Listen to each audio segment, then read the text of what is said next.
We're proud of the government initiative Fossil Free Sweden, where 22 different industries, as a part of an initiative, has produced their own roadmaps to show how much they can enhance their competitiveness by going fossil free or climate neutral by 2045. Our industry is pushing for change. Also, I want to highlight Hybrid, an industry-driven initiative supported by the Swedish government that endeavors fossil-free steel production by 2026. Hybrid is an important step in decarbonizing Swedish industry and hence a significant contributor to reaching our energy and climate goals. But these structural changes do not happen in isolation. What we need is public-private collaborations and long-term international partnerships between governments and various national and international actors to ensure access to the best practices and thus provide tangible results in both the short and long term. By taking this road, we will stand together to meet the challenges while benefiting from the opportunities that a green, sustainable, and efficient energy transition will bring.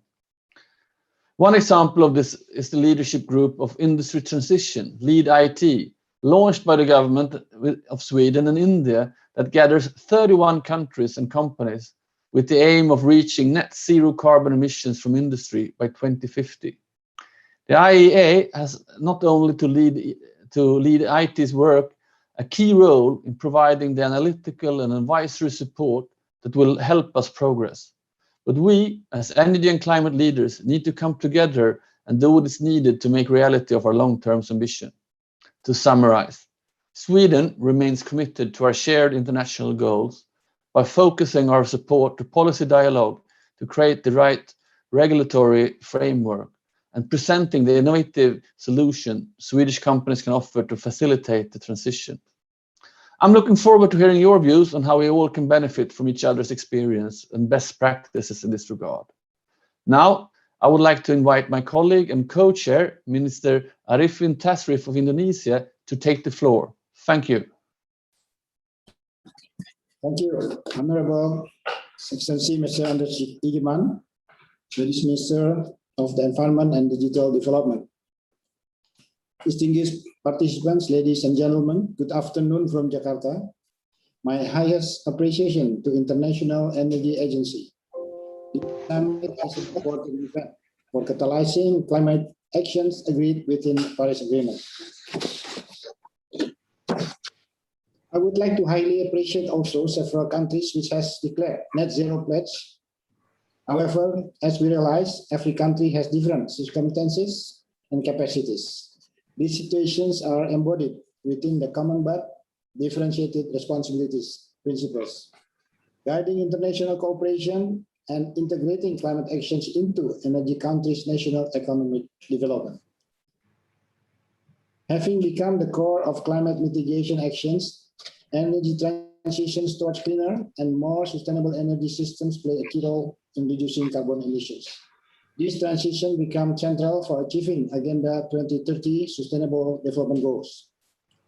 Referring to that agenda, energy transition in SDG 7 becomes the key for achieving universal accessibility, affordability, equity, reliability, and sustainability of modern energy. Moreover, these transitions are also crucial for ensuring other sustainable goals. Therefore, I highlight that all possible transition paths and all energy technologies, including power grid, must be well considered in delivering global climate and energy commitment. Transitions toward cleaner and more sustainable energy system must not exclude energy security and resilience. Indonesia is one of those who still commit with the current NDC, but keen to enhance national mitigation and adaptation policies within national development planning. Our NDCs are ambitious, including 23% renewable share by 2025. To achieve these targets in short term, we are drafting a new national grand energy strategy and power development plan. To achieve the NDC commitment, in the 2025 target, Indonesia is taking steps such as fossil primary energy conversions. It's about the gas transition to replace diesel fuel, We optimize the use of biofuels in order to reduce the diesels. We increase the utilization of solar panels on ground and also utilizing the reservoir and also the rooftop for the use of solar panels. We develop the potential for hydropower and geothermal. Recently, we have capacity total about 62 gigawatt, where 10% is renewable energy. And then from the 10% of renewable energy, we have 2 gigawatt is coming from geothermal. So in order to achieve our energy mix in 2025, we have to increase about 11.7 gigawatt renewable into our system. And then more and more in the next coming years until 2050.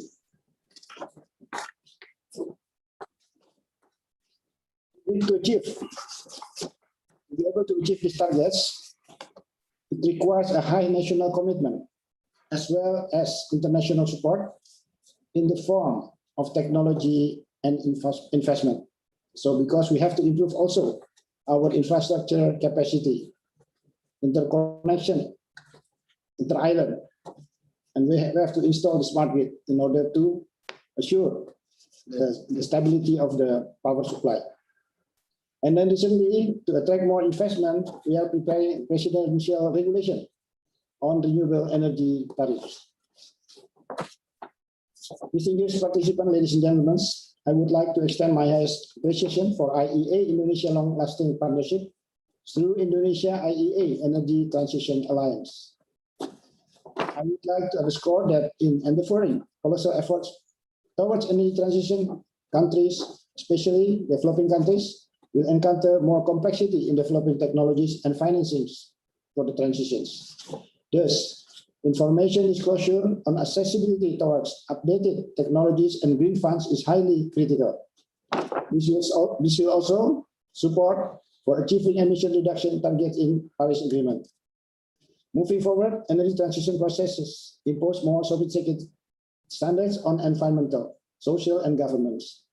This forum may also consider how they can become more accessible for accelerating energy transitions. Thank you, Mr. Chairman. Thank you, Mr. Minister Tathrif. I will now inform about the setup for the discussion. The speakers will be called upon to hold an intervention of maximum 2 minutes, and we kindly ask you to respect this timeline, since we have many speakers like to share their views on this important topic. If time permits, we will open the floor for questions and comments after all of the speakers has spoke. And if you want to speak, please use the raise hand function that you find by clicking the participants tab in the menu on the bottom of your screen. And you will find a hand icon below the list of participants. Please do not use the chat function during the panel discussion. With this said, I will leave the floor to our first speaker, His Excellency Mr. Supathpampong Pumitchao, Deputy Prime Minister and Minister of Energy of Thailand. Minister, you have the floor. Thank you, Mr. Chairman, Excellency Minister, Executive Director of IEA COP26 President, distinguished delegate, ladies and gentlemen, good evening from Bangkok. Sawadee krap. On behalf of the loyal Thai government, it is my honor to attend this important summit. Thank you for the insightful view and perspective. Listening to you, Excellency, all and everyone, I absolutely agree and share with the same belief with you that the climate change is critical and require immediate collaboration from every country around and across the world. This becomes a huge pressure on our shoulder to explore a sustainable and inclusive energy future for our regions to cope with this situation. Critical question to every country is how to transform challenge into opportunity by revolutionizing our energy system to become more resilient and sustainable in order to align with the global trends toward a low carbon economy. Ladies and gentlemen, I would like to share this opportunity for our Thailand current and ongoing significant action. Thailand is now developing the National Energy Plan 2022, take into account the whole spectrum of the energy towards concept, go green, with the energy security, competitiveness for sustainable energy future.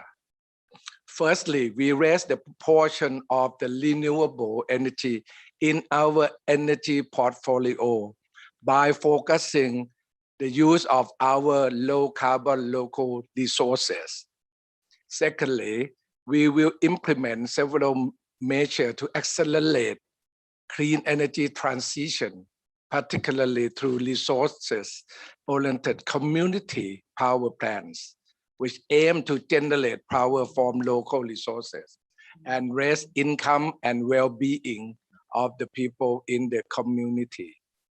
Moreover, Thailand has recently announced the National Strategy of Biocircular Green Economy Model, IEBCG model for achieving the Sustainable Development Goals, SDG.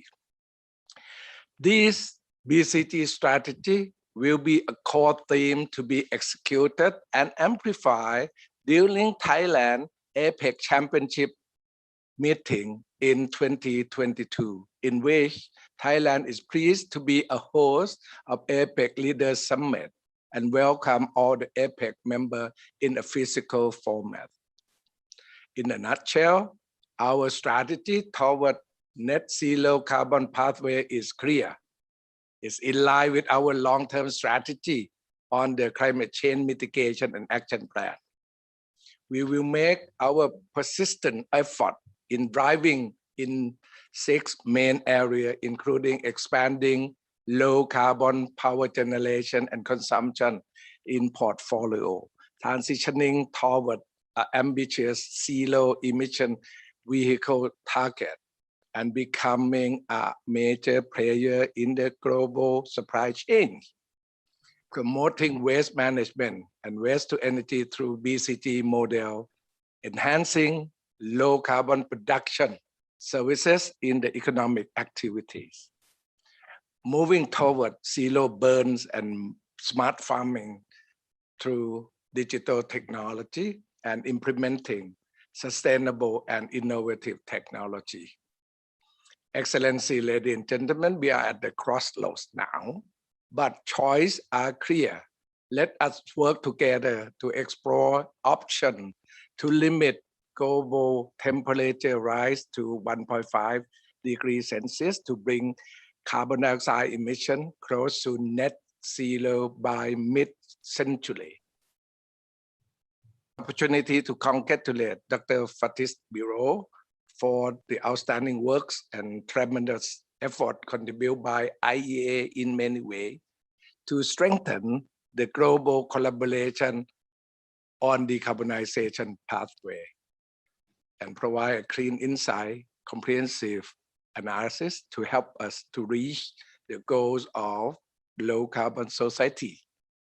I trust our commitment to climate change under the Paris Agreement could be materialized or even better with the progress of the successful outcome of the COP26 under the leadership of Honorable Alok Sharma.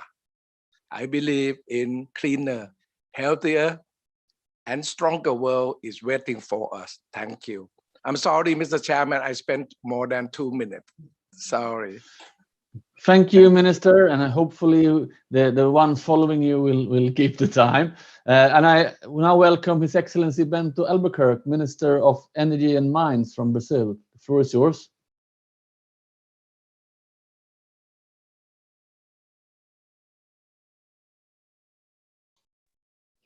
Thank you. Thank you.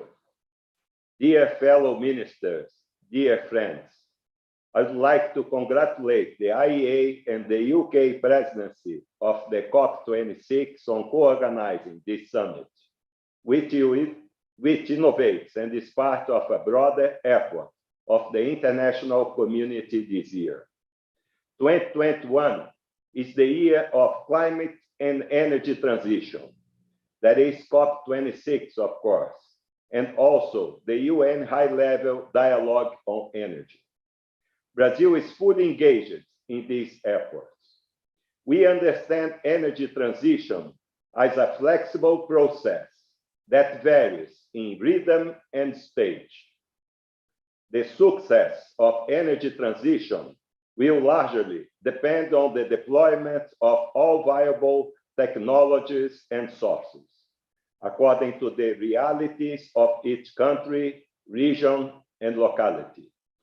According to the Brazilian experience, this will require reinforced bilateral and multilateral initiatives, significant technical cooperation for the design of policies, regulatory frameworks, and net zero scenarios, intensive cooperation in training and capacity building, and new tools for financing clean energy solutions, which will also demand additional progress in carbon pricing. One example, but a very productive one, is the fruitful collaboration Brazil is developing with the IEA itself. In 2020, we worked together with agency experts to improve data on energy innovation investment, to accelerate gains in energy efficiency, and to reinforce the conditions for the reforms in the power sector and the design of a new natural gas market in Brazil, one of our major recent breakthroughs. These are my introductory remarks in order to stimulate our panel. If we have some spare time, I will add brief comments on the role of multilateral collaboration. Thank you. Thank you very much, Mr. Bent Albuquerque, and thank you for keeping the time as well as you did. Now we go to Mr. Tony Christian Tiller, State Secretary for Petroleum and Energy of Norway. The floor is yours. Thank you, Anders, and good day, everyone from Oslo. Thank you for having us on this panel. I'll go straight to the topic of discussion. We believe that in order to catalyze near-term implementation, you need a solid legal framework and good governance. Our observation is that rigid, over or under-regulated energy systems are costly and inefficient. Through our cooperative efforts, we must enable a green transition. And strong and efficient legal frameworks are essential in this context. Now, Norway has a long history in trying to share our experiences and best practice in resource management to other countries. And I'd like to mention the Oil for Development program, where we provide tailor-made assistance to the particular needs of each partner country so that they can develop their natural resources in a sustainable manner. We also need funding. Our objective is to contribute to the fulfillment of SDG 7 and the Paris Agreement. There is a steady increase in funds allocated to clean energy, to the clean energy transition, both bilaterally and multilaterally. Through Norfund, a state-owned investment fund, Norway provides risk financing, such as equity and loans, to clean energy projects together with private investors. This is to increase energy access and supply in developing countries. Lastly, of course, we need industry on board. The industry is used to carrying out big projects. Their expertise is key to catalyze near-term implementation of clean energy solutions. And providing the right incentives, of course, is important. And this could be done by putting a price on emissions, but also through public-private partnerships. I would like to just, in that context, briefly mention the Norwegian CCS project. Last year, the Norwegian government decided to co-fund a full-chain CCS project we call Longship. Some of you may already know the transport and storage part as Northern Lights. The Longship project is designed to integrate with CO2 capture from a cement factory and to establish a complete CCS value chain. Thank you, Mr. Egerman, for joining this session. Thank you. Thank you, Mr. Christiansen. Now we're moving forward to His Excellency Amani Abu Said, Commissioner of Energy and Infrastructure of the African Union Commission. The floor is yours. Thank you very much, Excellency. It's a she. So good morning, everyone. As you know, I mean, I'm not going to repeat what I said in the opening, but as you know, Africa is, while being the least contributing to emissions, is the region that is most affected by the emissions. And both the disasters caused by climate and/or the cost of mitigation is extremely high for the continent. Thus, the meeting the net zero targets is mutually beneficial, both to address the immediate needs in terms of energy access, but also the development needs for Africa, the Agenda 2063, while at the same time addressing and meeting the global targets for climate. Now, I want also to shed light that the ongoing COVID-19 pandemic has compounded many of the challenges that we're having on the continent, socioeconomically, in terms of energy access, especially. Now, we do recognize, and we already are adopting ambitious programs, both at the national, regional, continental levels for energy transition. Whether it's in terms of production of renewable energy, transmission, but also energy efficiency, identifying the deep pathways for energy transition, and so on. But just to mention also some of the new programs that we are launching, we have been launching recently. Our targets indicate in the renewable energy, the NDCs, national plans, could add 100 gigawatt of new capacity by 2030, and the African Renewable Energy Initiative (ARE) aims also to add additional 300 gigawatt of renewable energy by 2030. For the near-term implementation, access to adequate financing will be key to accelerating energy transition in the continent. We do face a huge financing gap of about $90 billion a year.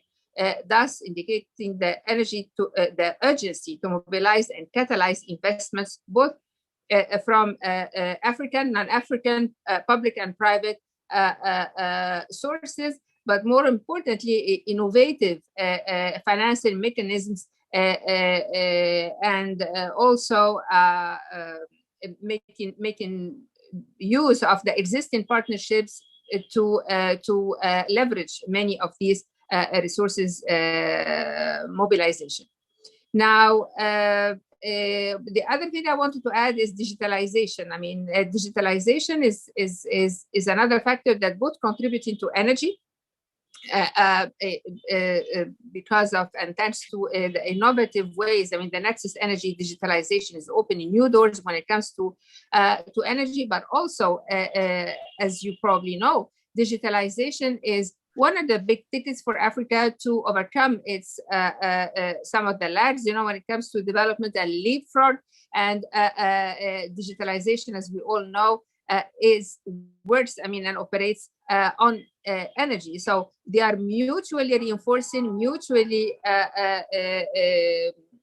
strengthening, and these are two very important lines that we are highlighting in our approaches, especially when it comes to the green recovery agenda of the African Union across the continent. So with that, Your Excellency, the Chair, I will maybe stop here in respect of the time. I'm just 2 minutes, so I think I did it in an exemplary timing, and I would be happy to chip in again as another intervention if time allows, and I thank you. Thank you, Her Excellency. Next speaker, Mrs. Gauri Singh, Deputy Director General, IRENA. The floor is Thank yours. you. Thank you so much. Excellencies, ladies and gentlemen, thank you for this opportunity to contribute to this discussion.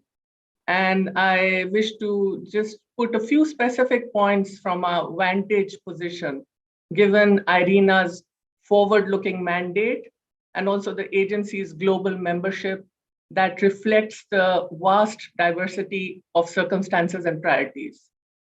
First, a coherent response to the economic crisis that also addresses the future needs is an imperative.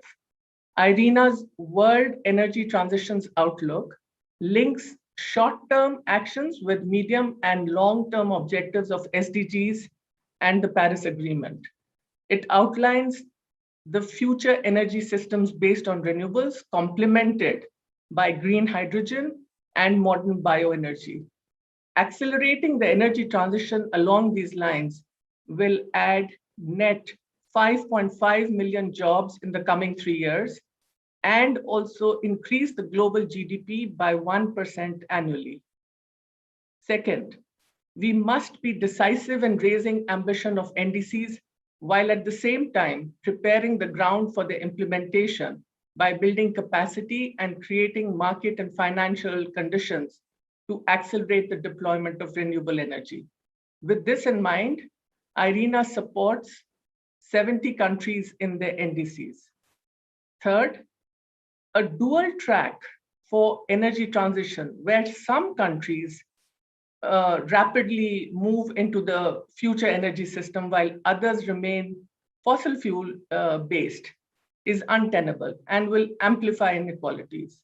And this brings me to my final point, which is, I feel, very critical. The energy transition conversations can no longer be limited to technology choices or mitigation efforts. They must include just and inclusive transition measures. Holistic approaches will enable us to meet a wide range of objectives of fostering growth, creating jobs, and improving gender equality. Thank you so much.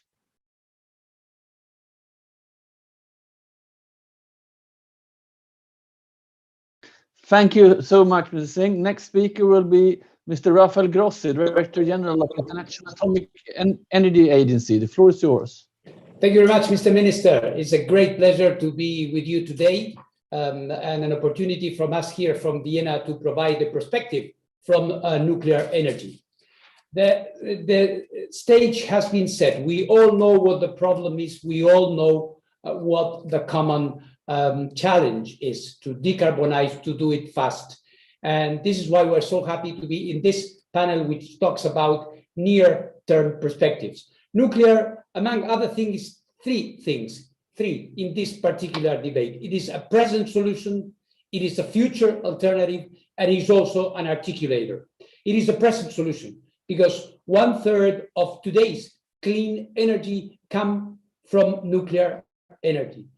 It is because, especially in advanced economies, it is far more than 1/3. It is because many countries around the world, in Africa, in Asia, China, India, in Latin America, are looking into this solution to provide for a diversified energy mix, which will do just what we need to do now in our decarbonization efforts. It is also a future alternative through small and modular reactors, through micro reactors that make this clean source of energy available for more countries. It is also an articulator which unlocks the potential of more renewables by providing grid flexibility and degrees of dispatchability and stability in energy disposition like no other. The IAEA is doing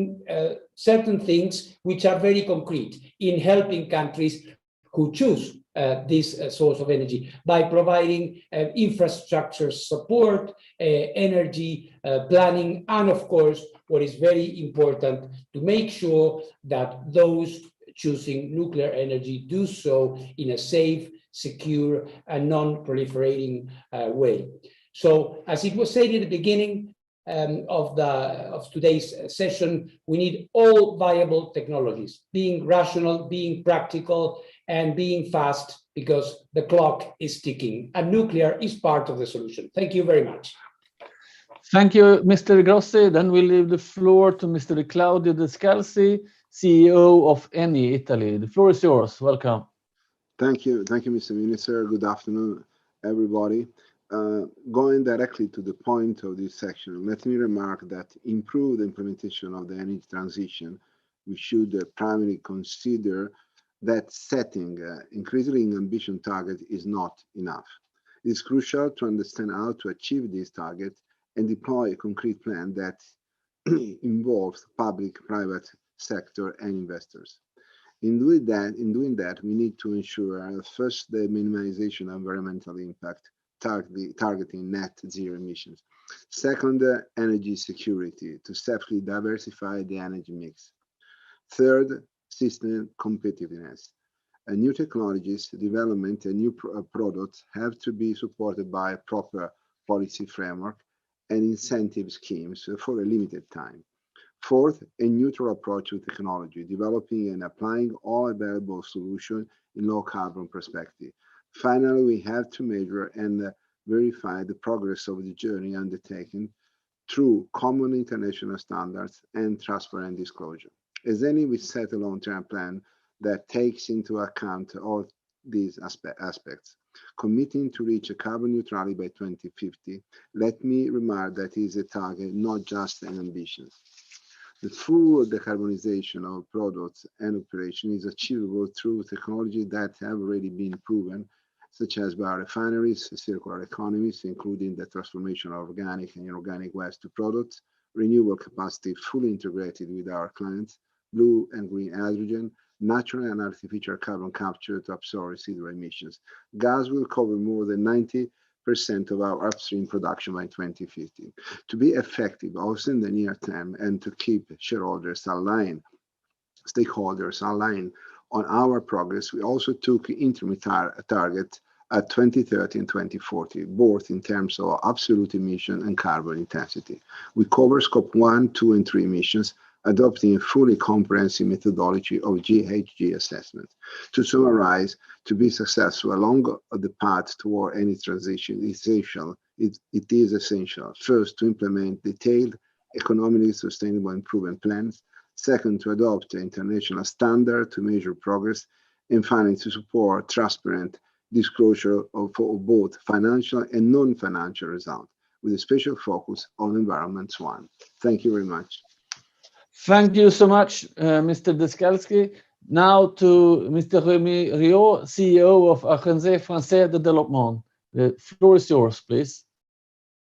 Ministers, Excellencies, I thank the IEA and the UK COP26 presidency for giving me the opportunity to highlight the role of public development banks in implementing the green energy transition. So I'm the CEO of AFD from France, but I'm also the chairman of the IDFC, International Development Finance Club, which gathers the 26 biggest national and regional development banks, PTSMI in Indonesia, BNDES in Brazil, 4 members in Africa. On their behalf, I would like to make 3 points. The first one is public development banks support your call, ministers, international organization for collective and urgent action. This is why the 450 public development banks in the world gathered for the first time at the Finance in Common Summit in November 2020. And collectively, we committed to accelerate equitable access to clean energy and the energy transition. Second, I see a very clear win-win situation. Governments need public finance at scale beyond their own budget to support national energy transition strategies and to leverage private finance. And public development banks crucially need governments to define long-term strategies toward net zero emissions. PDBs represent 10% of total annual global investments, and they are now, providing short-term responses to the COVID-19, but they are thinking long-term and willing to align these investments with the Paris Agreement and Agenda 2030. So they are linking short-term and long-term as no other actors. They provide immediate liquidities, but they contribute to the ambition of low carbon development trajectories and NDCs towards a decarbonized society, as stated in our joint declaration signed by all of us. Last, of course, we now concretely turn the rhetoric into action.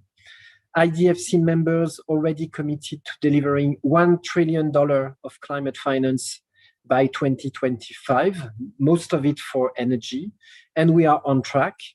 And IEA's planning to create a global roadmap to net zero can be instrumental in identifying innovative projects that unlock sustainable alternatives to fossil fuel investments and mainstreaming energy efficiency. I close by saying, of course, that en route to the three conference of the parties that will take place this year on climate change, biodiversity loss and desertification, the Finance in Common movement is gaining strength and stand ready to support COP26 presidency in strengthening international collaboration, and we will strongly participate in the energy transition campaign. Thanks a lot. Thanks so much, Mr. Rio. Now I leave the floor to Mr. Claudio Fachin, CEO of Hitachi ABB Power Grids. The floor is yours. Thank you, Chairman and Minister. Great pleasure to be here. And let me start by saying that electricity is today already and will continue to be the backbone of this energy clean transition. And also, I think we can all be proud that the electricity networks have proved to be so dependable during this COVID-19 pandemic. And this is obviously something that we can take as a learning and reflect on how to accelerate then this energy transition. And taking also what I heard during the last hour, the sense of purpose and the sense of urgency in order to look at near-term implementation, not only 2050, but also 2030, 2025. And for that, 5 points that I would like to make.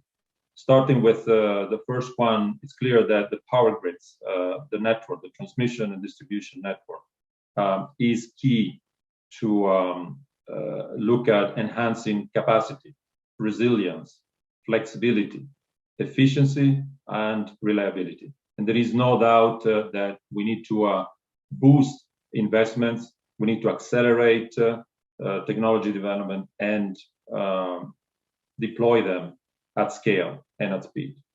With that, technology, certainly digital. That's the second point. Need digitalization. We heard it also from earlier comments. The third one, we need the right policies and regulatory framework, backed obviously by appropriate investments and also by innovation in business models. This is key for us to create, adopt, and also adapt policies, regulations to be able to deploy that technology in terms of secure, scalable, and sustainable infrastructure.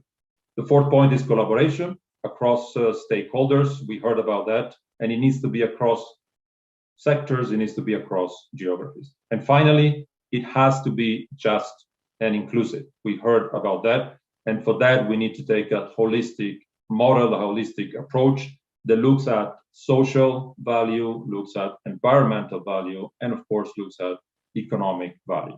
To conclude, we need a global solution for this global challenge. And it's not just about the good power that we talked about. It's also about powering good. Thank you. Thank you so much, Mr. Fachin. Now I leave the floor to His Excellency Dainius Kreivys, Minister of Energy in Lithuania. Floor is yours. Thank you, dear co-chair, colleagues, participants of this panel. It is my pleasure to have this discussion with you today after taking office as a Minister of Energy at the newly appointed government Lithuania. Lithuania, together with IEA, is currently working on becoming the IEA family member, and I'm very much looking forward for that to happen this year. At the outset, I ensure you with pleasure that Lithuania remains committed to climate neutrality in 2050 and will dedicate all the necessary efforts.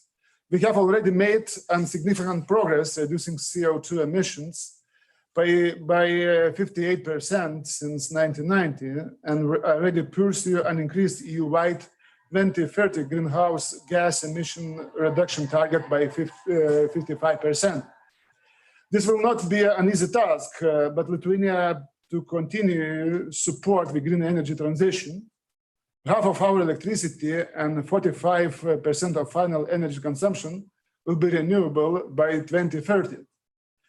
While Lithuania endorses European Green Deal agenda at the national level, we also have inspiring energy efficiency aims to reduce final energy consumption by 23% by 2030. To reach these goals, we have planned to invest more than 550 million euros, mostly to heating and building sectors.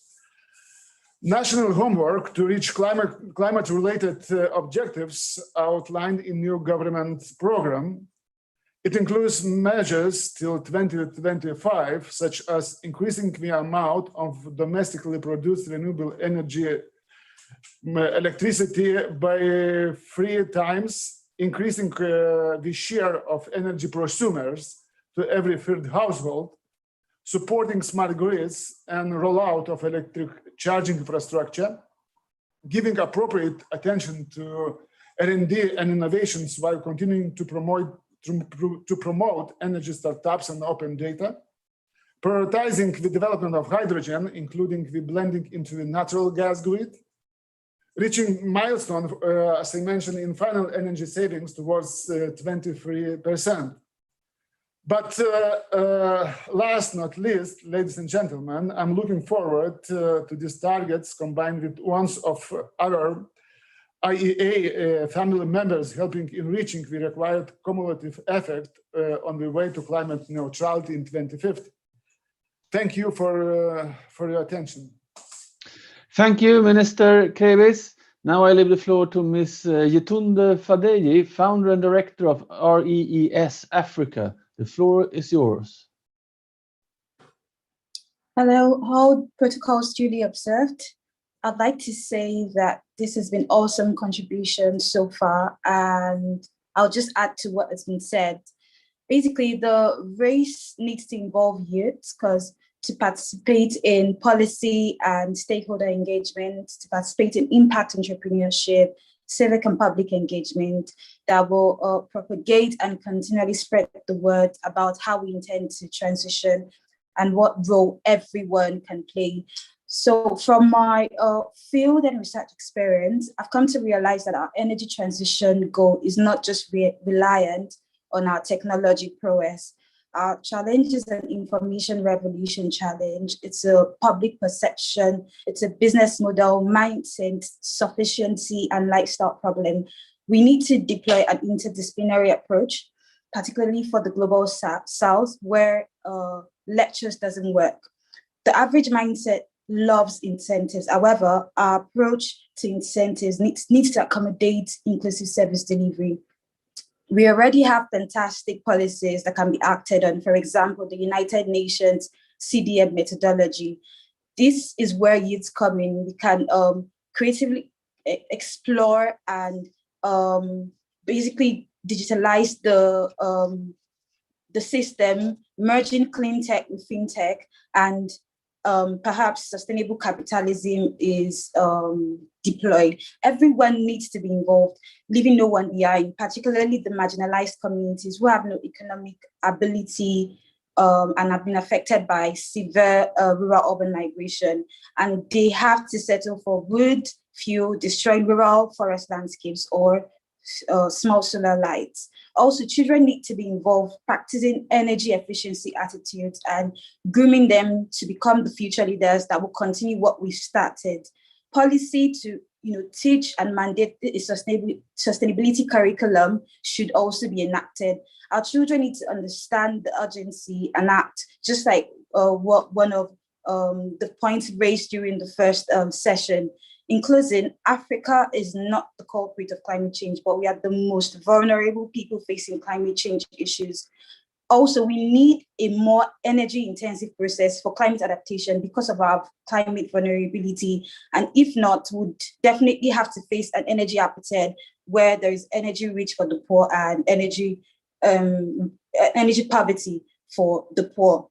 So I also think that we should we don't necessarily have to rely on solar or off wind technology, because we already have a futuristic fuel that has the same or almost the same capacity as fossil fuel, which is ammonia. And this can help to deploy, this can basically act as an energy storage and an energy carrier. And we already has an established pipeline where we just basically use this for distribution, use and trade. With a variety of application that ammonia has, I believe that energy-intensive industries, even homes and the marine sector, can benefit from this. We do not need to wait for this change to occur. We can start now, and we do not need to wait for Glasgow COP26 to make the needed change or to declare a New Year resolution. We need to make that change now. Thank you. Thank you, Mrs. Fadeyi. Now I leave the floor to Ms. Catherine Dixon, Chief Counselor of the IEA. The floor is yours.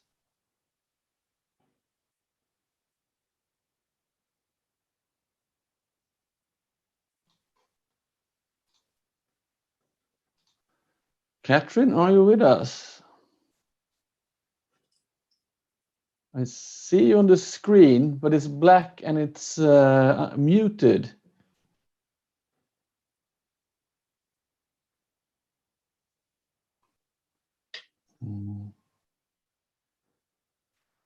Catherine, Dixon, do you have technical problems?